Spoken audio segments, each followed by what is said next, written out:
Hello, hello! Tout d'abord, bienvenue dans cette première vidéo d'allure et féminité. Je suis Gilberta, Gigi, enchantée de te retrouver ici. Une chaîne qui parle de féminité, de style, de glamour et surtout de simplifier la vie en tant que femme et tout ce qui nous enlève de la charge mentale. Donc vraiment les systèmes, les habitudes, les conseils, des conseils éprouvés mais optimistes sur plein de pans de la vie de femme et qui nous permettent en fait de profiter et de rayonner aussi notre belle énergie autour de nous. Donc si ça t'intéresse, si ce programme te plaît, reste avec moi.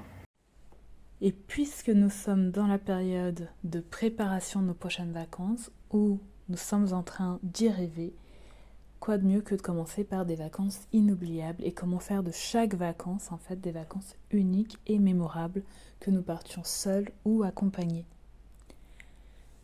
Le premier conseil que je vous donnerai est de profiter de toute cette phase d'anticipation qui est trop souvent liée à du stress, de l'angoisse ou de l'impatience, mais d'en faire vraiment une sorte de foreplay, d'avant-goût et de vibrer déjà un petit peu sur ces vacances pendant les préparatifs. Alors je sais que c'est plus facile à dire quand on part en groupe, quand on a la charge d'un groupe, d'une famille, mais il y a l'organisation pragmatique et il y a aussi ce qu'on en fait, c'est-à-dire des recherches amusantes, partager des centres d'intérêt, des activités, des choses insolites sur le lieu que nous allons visiter ou des choses que nous ne savions pas déjà sur un endroit, combien même ça fait la énième fois qu'on y va et que c'est notre destination de prédilection. Mais en fin de compte, ne pas voir l'organisation comme une corvée. Et c'est une question d'énergie, c'est-à-dire qu'il faut donner envie à la personne qui part avec nous. Il faudra qu'on vende nos vacances en fait à la personne qui part avec nous ou aux personnes qui partent avec nous. Et vivre en fait cette excitation comme un enfant en fait, à qui on annonce des vacances et qui arrête pas de compter les dodos. Alors bien sûr, la vie continue et il y a d'autres choses à faire en attendant le jour du départ. Mais se mettre déjà dans une ambiance favorable, se préparer déjà à avoir le cœur et les yeux ouverts sur notre lieu de vacances. Maintenant, pour toute la partie préparation et organisation, il y a un conseil très simple, c'est d'avoir une checklist déjà toute faite. Je vous en ai préparé une, si ça vous intéresse, en bas, vous pouvez la télécharger, elle est totalement gratuite. Je l'ai voulu très complète et très exhaustive, c'est celle que j'utilise moi-même depuis maintenant des années. J'ai rajouté à la marge 2-3 choses, mais surtout, j'ai rajouté des choses qui font que je peux partir de manière reposée, féminine et ne pas renoncer à mon élégance en vacances. Parce qu'effectivement, qu'on parte dans une destination tout confort ou un peu à la route, comme c'est peut-être parfois le cas, par exemple moi je sais que quand je vais au pays on n'a pas forcément tout le confort du monde et c'est aussi bien comme ça, c'est un type de vacances que j'adore aussi, mais ne pas renoncer à sa féminité sans forcément emporter non plus 10 valises avec soi parce que ce n'est pas le but. Je trouve ça personnellement important parce que ça participe à la détente aussi et donc tout ça, vous le retrouverez dans ma playlist avec des conseils qui, je suis sûre, ne vous seraient jamais venus à l'idée, mais qui sont en fin de compte très pratiques à mettre en place. Et une fois qu'on l'applique une fois, en fait, ce sont des automatismes qu'on garde pour les autres préparations. Donc voilà, vous la trouverez juste en bas de la vidéo dans les informations. Et ensuite, il ne vous restera plus qu'à penser à vos vêtements. En parlant des vêtements, alors bien sûr, normalement, vous êtes un minimum renseigné sur la destination de vos vacances, mais au-delà de la météo, du climat, des us et coutumes du lieu, je vous conseille aussi de connaître un petit peu les couleurs d'ambiance. Les couleurs traditionnelles, souvent elles sont connues en fonction des destinations. Les destinations c'est plus évident que d'autres. Par exemple, je sais que si je vous dis la Grèce, vous allez penser au bleu de l'océan, le bleu de cette pierre particulière, le turquoise, l'agate, aussi le corail peut-être, la couleur ocre, la couleur terre de sienne un peu qui rappelle les poteries, les vases. Donc toutes ces couleurs-là sont autant d'indices sur les vêtements que vous allez préparer. Et personnellement, j'ai ce que j'appelle des uniformes, c'est-à-dire que quand je sais que je vais faire beaucoup de villes et de visites, je vais avoir typiquement un pantalon large, des chaussures assez jolies mais aussi confortables pour marcher, un crop top si l'endroit s'y prête, mais des crop tops élégants, hein, cela va sans dire, avec dans des tissus vraiment de qualité, parce que souvent, enfin, je parle pas de crop tops destinés à des adolescentes qui sont faites dans des tissus un peu légers, dans des motifs juvéniles. Et en fin de compte, même dans des endroits où il faut s'habiller de manière plus modeste, c'est très facile de mettre par-dessus une chemise en lin. C'est une Je ne pars pas en vacances sans chemise en lin parce que ça me sert à énormément de choses. À me couvrir, par exemple, si je vais visiter un lieu sacré, un lieu religieux. Aussi sur la plage, si je vais sur la plage et que j'ai oublié d'avoir un paréo dans ma valise, et ben je me noue cette chemise en lin autour de la taille. Elle sert à énormément de choses, à se protéger des coups de soleil. C'est vraiment pour moi un indispensable, j'en ai plusieurs. Alors oui, ça froisse, mais comme on dit, le lin ça froisse élégamment et il suffit d'avoir sur soi un petit défroisseur de voyage. D'ailleurs ça je l'ai indiqué dans ma checklist. Euh, j'ai un petit modèle vraiment très compact et qui sert aussi énormément aux autres. Quand vous partez à plusieurs, en fait, les autres vous remercient d'avoir pris ça parce que ça prend vraiment pas de place. Ça nécessite pas de l'eau déminéralisée ou quoi que ce soit. Il marche très bien, je l'ai depuis des années. Donc pareil, c'est une chose qui rend aussi les vacances un peu plus agréables. Donc les uniformes dépendent en fin de compte de toutes les activités que vous allez y faire, évidemment. Et trouver même les accessoires en adéquation. Donc en ville, la petite robe midi avec le petit sac, les lunettes, le chapeau, la capeline. Mais si vous faites des vacances plus sportives, effectivement, les lunettes de soleil, c'est bien d'avoir des lunettes versatiles, c'est-à-dire de ne pas avoir 50 paires si on n'a pas énormément de bagages. Moi, j'ai une paire de lunettes qui sont à la fois élégante, je trouve très esthétique, mais en même temps qui passe partout, que je peux même mettre pour faire du sport sans que ça ressemble à des lunettes de ski, vous voyez, avec les verres ultra teintés et polarisantes. Donc, ayez vos propres uniformes. Je les applique pas qu'en vacances d'ailleurs, ce système d'uniformes, je l'utilise aussi pour la vraie vie. J'ai des uniformes pour le travail, des uniformes pour tous les jours, des uniformes pour aller manger avec la famille. Donc j'en parlerai dans d'autres vidéos, mais ça simplifie énormément la vie. Et puis en fait les combinaisons ne sont pas limitées. On peut avec un haut, un bas faire énormément de combinaisons différentes. La deuxième chose que je recommande personnellement, c'est de préparer une playlist en mode hors ligne, parce que c'est vrai qu'on n'a pas forcément toujours une connexion internet pour écouter de la musique en illimité.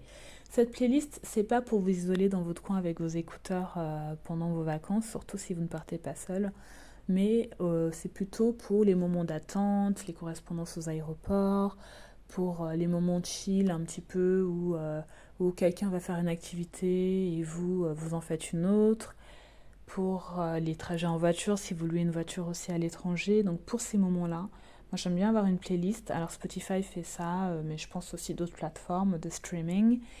Et le fait de l'avoir en déconnexion, en fait, permet, en fait, le système, c'est on télécharge tout simplement les musiques pour qu'elles soient disponibles hors ligne. Donc ça bousille pas votre algorithme au retour. Et maintenant, qu'est-ce qu'on met dans cette playlist? En fait, des musiques qui collent aussi à l'endroit. En fait, tout le but de cette vidéo et de ce que je préconise, c'est en fait d'avoir une expérience vraiment immersive, c'est-à-dire avec le maximum de sens possible.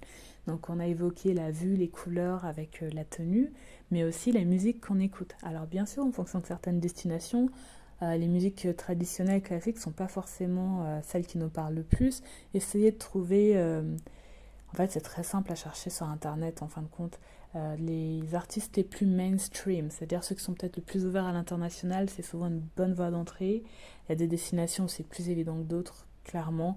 Par exemple, pour partir à Cuba, alors personnellement j'aime beaucoup la salsa, j'aime beaucoup le el son cubano, donc forcément c'était pas difficile, mais je pouvais pas non plus écouter que ça, je mettais en fait un petit peu d'autres artistes, il suffisait que ce soit espagnol, et bon, on n'était pas non plus, c'était pas non plus une aberration, je pense que j'avais complété avec du Shakira pour retrouver un petit peu mes repères, mais essayer de chercher des artistes locaux, les artistes du moment, des fois on en apprend aussi en discutant avec les gens, alors effectivement, on comprend même pas forcément ce qui s'y passe en fonction de la langue, mais ce que racontent les chansons, mais ça permet en fait de fixer aussi des souvenirs en musique et des souvenirs heureux en musique, et c'est très drôle parce que moi je sais toujours pour prendre l'exemple de Cuba, il y a une musique qu'on entendait partout à la période où on y est allé, j'y suis allée à 2 reprises maintenant, oui.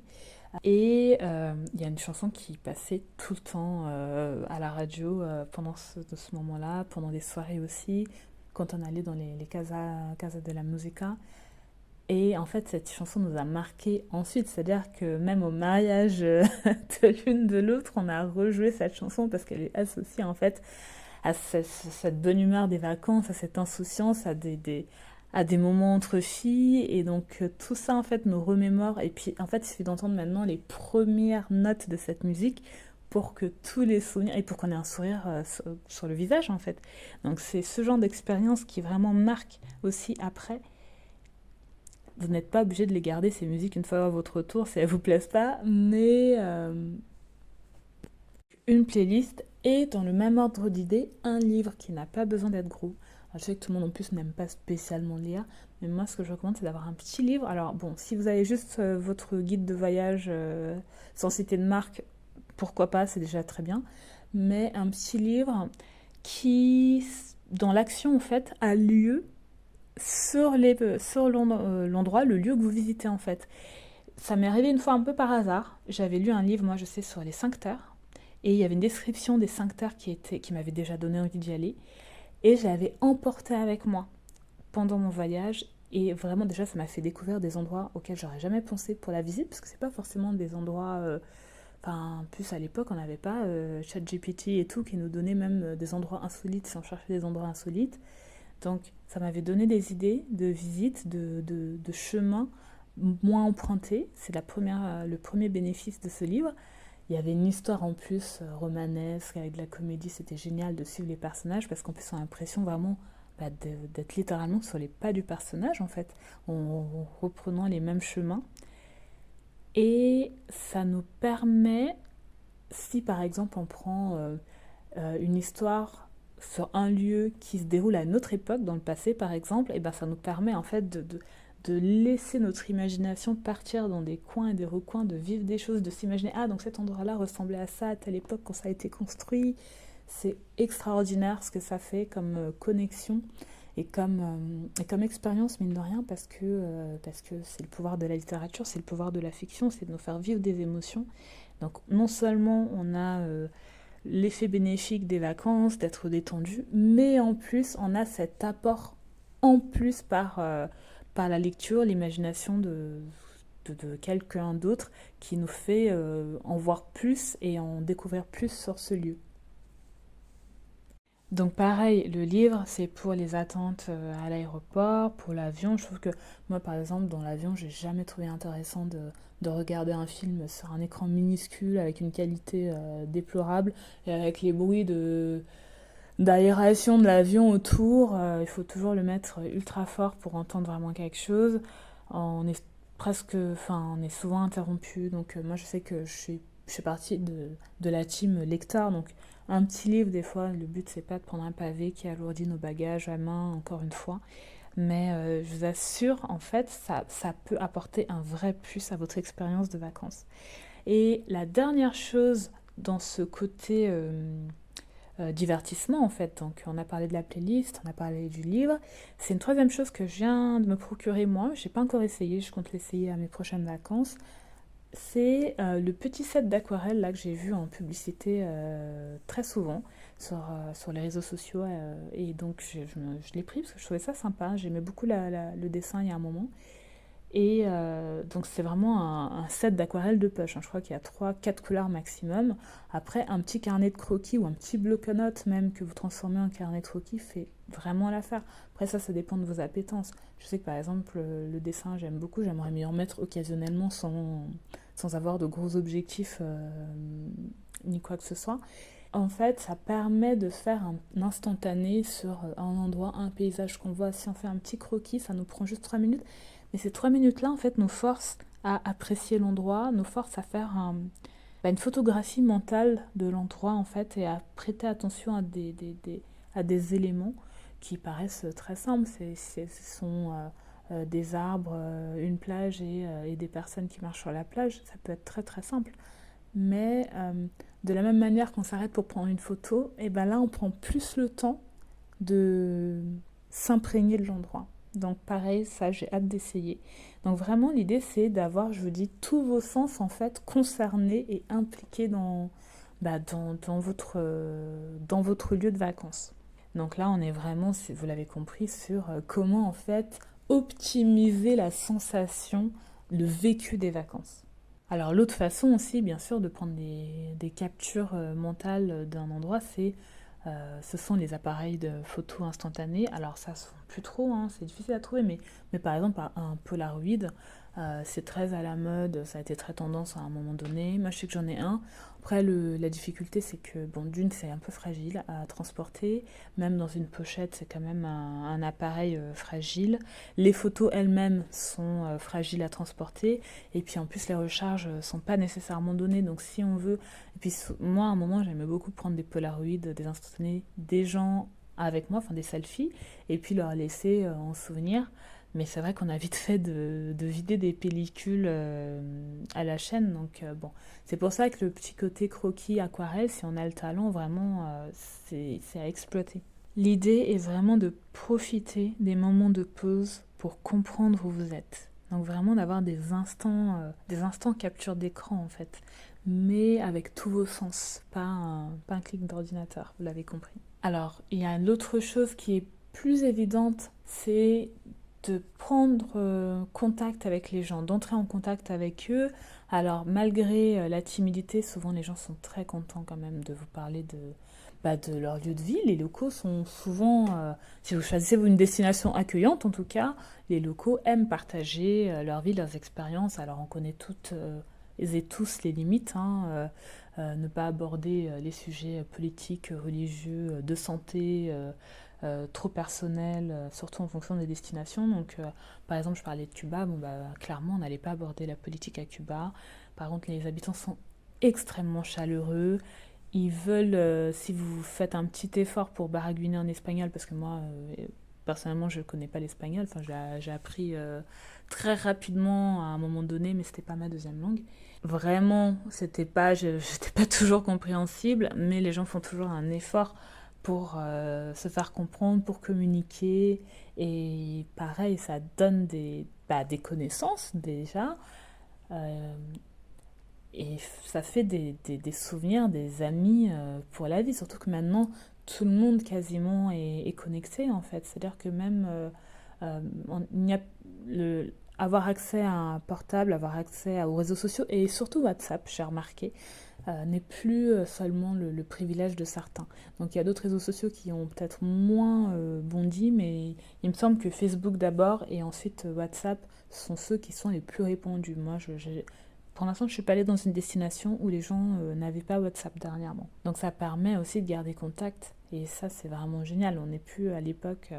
Et souvent, en fait, les gens sont contents de parler musique, de parler de leur langue, de parler d'endroits à visiter, de parler de nourriture. Donc c'est pas, enfin c'est bateau, mais en fin de compte, c'est des points d'accroche. Après, libre à nous d'aller dans des sujets, de se trouver des points communs sur un sujet et d'aller plus en profondeur. L'autre chose, c'est de tenir un petit journal. Donc pareil, donc on a le dessin, on a la playlist, on a le livre et on a un petit journal qui n'est pas forcément épais. Le but c'est pas de raconter ses journées en fin de journée comme ça, tout ce qu'on a fait, blablabla. Non, c'est juste de retenir des moments marquants, en fait, de figer aussi des moments parce que on a tendance à oublier, surtout quand les journées sont riches et qu'elles s'enchaînent et que peut-être parfois il y a un petit peu de fatigue au moment des trajets, des déplacements. Donc avoir un petit peu noter ses épiphanies, noter une belle rencontre, noter une anecdote, noter des questions qu'on s'est posées, ça prend pas forcément beaucoup de temps en fin de journée de faire ça. Pendant votre moment pause écran ou instant déconnexion, vous sortez votre petit carnet, pareil, ça n'a pas besoin d'être épais et d'être lourd dans votre sac. Après, vous n'avez pas forcément à tout cumuler, hein. Comme je vous ai dit, prenez ce qui vous intéresse, prenez ce qui vous donne envie d'essayer, en fait. Parce que forcément, si on commence à prendre ça, plus ça, la valise, elle a vite fait de dépasser le poids. Mais en fin de compte, ça apporte aussi de toute façon de la légèreté, de la bonne humeur au quotidien, pour vous, pour eux. Donc c'est réciproque. Parce que pour le coup, s'il y a bien une chose, et d'ailleurs, je pense il faut le préciser, le but c'est pas de prendre les gens pour des attractions, non loin de là. Moi je sais que c'est quelque chose qui me perturbe énormément, par exemple, de voir, de voir par exemple des gens qui sortent leur appareil photo, leur portable à tout va, enfin, des locaux qui sont un peu dans une mise en scène où on voit des enfants faire un spectacle ou un jeu et on ne sait pas s'ils le font pas juste parce qu'il y a des touristes qui passent. Ce sont des choses qui, moi, m'alertent particulièrement. Peut-être parce que je viens un pays un peu plus pauvre, donc, et je sais que des fois on prend la misère des gens pour du spectacle, mais pas forcément de manière consciente. C'est ça le pire, c'est qu'on trouve ça beau parce que on dit ah bah oui, c'est un peu le cliché, vous voyez, de ah mais vous voyez, même dans la misère ils sont heureux, ils s'amusent, ils sont joyeux, et venez on va filmer parce que là ils sont en train de s'amuser, ils sont en train de danser, etc. Mais oui, mais en fait déjà vous ne filmeriez pas quelqu'un comme ça à 1 mètre de lui dans votre pays d'origine. C'est vrai qu'on a tendance à être beaucoup plus détendu en vacances, parfois un peu trop, mais même, et là, même pour des personnes sensées, et moi ça m'est peut-être arrivé, hein, je ne suis pas du tout exemple de reproche là-dessus, du tout, je me mets pas au-dessus des autres, mais je sais qu'en fait, j'essaie d'être plus consciente aussi de ce que je fais sur mes lieux de vacances, notamment par rapport à ces choses-là. Maintenant, j'ai 2 bonus que je vous propose.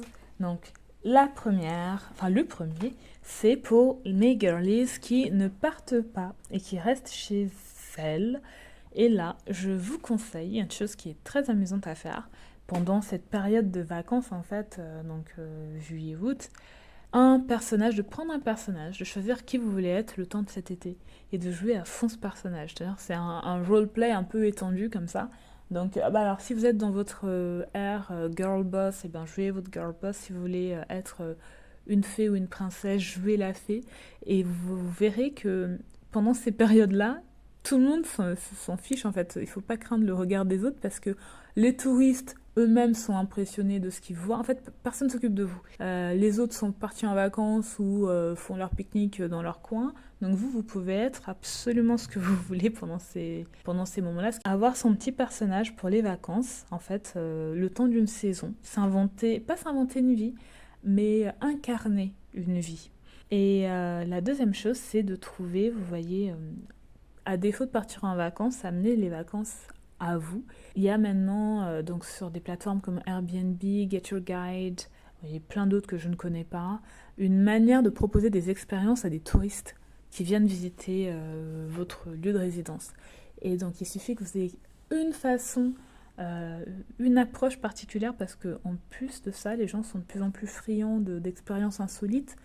Moi, je sais par exemple que à Lyon, pourtant, donc c'est vrai, quand on visite une grande ville, bon, ben, ça tend toujours un peu aux mêmes choses, mais on avait pris une visite un peu particulière. Alors, c'était basé sur l'architecture, et on avait une personne qui était effectivement très calée et qui nous proposait une visite des villes et des quartiers, surtout bon, la Croix-Rousse avec l'histoire des canuts, mais nous avons appris des choses qu'on n'aurait jamais apprises dans une visite générale, et c'est normal parce que c'est de l'ordre de l'anecdotique à ce stade, mais tellement intéressant aussi à sa manière, et surtout ça humanise aussi énormément les choses, parce que ça parle de personnages du quotidien qui sont pas forcément les illustres personnages qui sont connus et qu'on associe aux villes voilà, des grands noms, mais on apprend l'histoire de personnes plus modestes au travers des dédales d'une rue, des traboules et d'autres endroits. Et j'ai trouvé ça passionnant. Et moi, je sais que, par exemple, si je partais pas en vacances, si j'étais étudiante surtout, alors je parle même pas du fait d'être étudiante en histoire de l'art, en sociaux, mais je pense qu'en fait n'importe quelle filière serait exploitable là-dedans. C'est de proposer des visites, et ça n'a jamais été aussi facile, d'attirer à soi du monde des touristes. Donc ça permet non seulement d'avoir une petite activité, mais en plus de rencontrer des gens venus du monde entier, de s'amuser à trouver des choses un peu insolites qu'on peut compléter en plus avec une petite recherche sur internet. Il n'y a vraiment rien de compliqué là-dedans. Il y a juste à s'inscrire. Je pense que ça peut être très très drôle. La deuxième chose qui est peut-être plus simple et plus évidente, c'est d'être un touriste dans son propre lieu de résidence. Et ça, c'est un conseil qu'on a souvent entendu. Mais mine de rien, et malgré tout, il y a toujours des choses qu'on apprend. On apprend toujours des choses. Et ce qui est génial, c'est quand on y va avec un passionné d'histoire. Mais vous ressortez de là, vous vous dites, mais j'ai appris plus de choses que je l'aurais fait en passant 60 fois au même endroit, quoi. Et juste en observant de moi-même. Et c'est normal, on n'a pas toutes les connaissances, donc on profite des connaissances des autres. Une dernière chose aussi quand on part pas, et à laquelle on pense pas souvent, parce que c'est quelque chose, moi je sais que là, ça m'a pris récemment, c'est d'ouvrir le magazine de la ville. Alors je sais pas si toutes les municipalités, toutes les communes en proposent, mais souvent, on reçoit dans enfin, à une période très régulière, de toute façon, on reçoit le magazine de la ville avec toutes les infos de la ville, voire même un peu. Et alors, soit celui de ma ville est particulièrement bien fait, et je découvre des choses, mais vraiment ultra intéressantes. Il y a plein d'animations maintenant qui sont proposées l'été, auxquelles on ne pense pas, parce que c'est pas forcément des choses qui transitent via les réseaux sociaux. Il n'y a pas forcément de publicité incroyable, à moins de prêter attention aux affiches par-ci par-là, mais des fois la communication est vraiment pas incroyable. Et donc vraiment tout est recensé. Il y a un agenda de l'été par exemple dans la ville, et je me dis il y a plein de choses auxquelles je vais assister, donc des concerts, des ateliers, j'ai vu les cours de Zumba, des ateliers en plus intergénérationnels, et ils pensent un peu normalement à tout le monde, à toutes les tranches d'âge, donc c'est vraiment génial. Moi je sais que je négligeais ça avant, mais là honnêtement je me dis mais j'apprends énormément de choses, donc ça donne aussi plein d'idées de sortie sans avoir à aller extrêmement loin. Et le deuxième bonus, toujours dans l'idée en fait de se simplifier la vie, pas réfléchir à certaines choses et d'éviter les frictions, d'éviter les oublis aussi, c'est d'avoir déjà une liste de 2-3 max, faut pas se prendre la tête, de 2-3 coiffures ou types de chaussures qui sont un peu passe-partout et qui nous tiendraient en fait toutes nos vacances. Alors si on est un peu joueuse, on en apprend une des deux par exemple, on apprend une nouvelle coiffure, on se réinvente un petit peu un visage esthétique, une identité presque. Et les chaussures par contre, des chaussures vraiment polyvalentes, et d'avoir toujours ça. Et pareil, ce sont des conseils que j'applique de toute façon le reste de l'année aussi, mais ça évite énormément d'oubli, ça évite des hésitations entre une paire de soirées plus une paire de visites en ville, plus une paire